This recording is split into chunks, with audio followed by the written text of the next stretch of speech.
Buterevu muganda wange kwaniriza kujika media eno nno yensibuko ya mawulire go agaliwo gocha omukulu alienskin muganda wange ono tumulabye nga akuba abantu abenjawulo wabula agudde mu mbiza pallaso ono tumutegera bulungi ava mu mayanja family ate nga yeyo emu ku family gye tumanyi wano nga mukuwa ebikonde naye ate kino tekibadde nnyo mu pallaso wabula ono atabuse nga wolaba mu katambyako.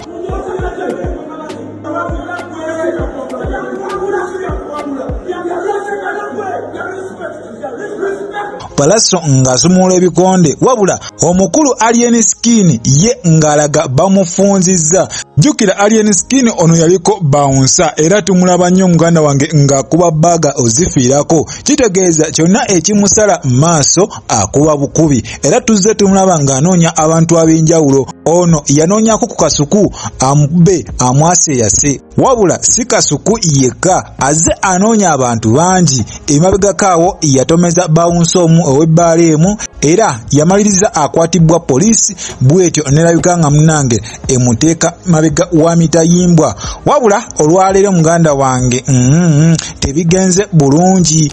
Pallaso abantu abasinga bavuddeyo nga bagamba nti eno yandiba stunt because ffenna tukimanyi bulungi omukulu Pallaso alina ekivulu mu maaso awo ate ne alienskin yennyini alina nkwakyo festival kitegeeza after love fest then tugenda kuba n'enkwakyo festival. So kakati ekituufu kyo tekinaba kuba nga kitegereka bulungi naye nga go agaliwo agali mu nkuubo bikonde byokka bye biyisiŋŋanye ekifo mwe babadde tekinaba kuba nga ate kitegerekeka naye nga eŋŋomi yo enyoose.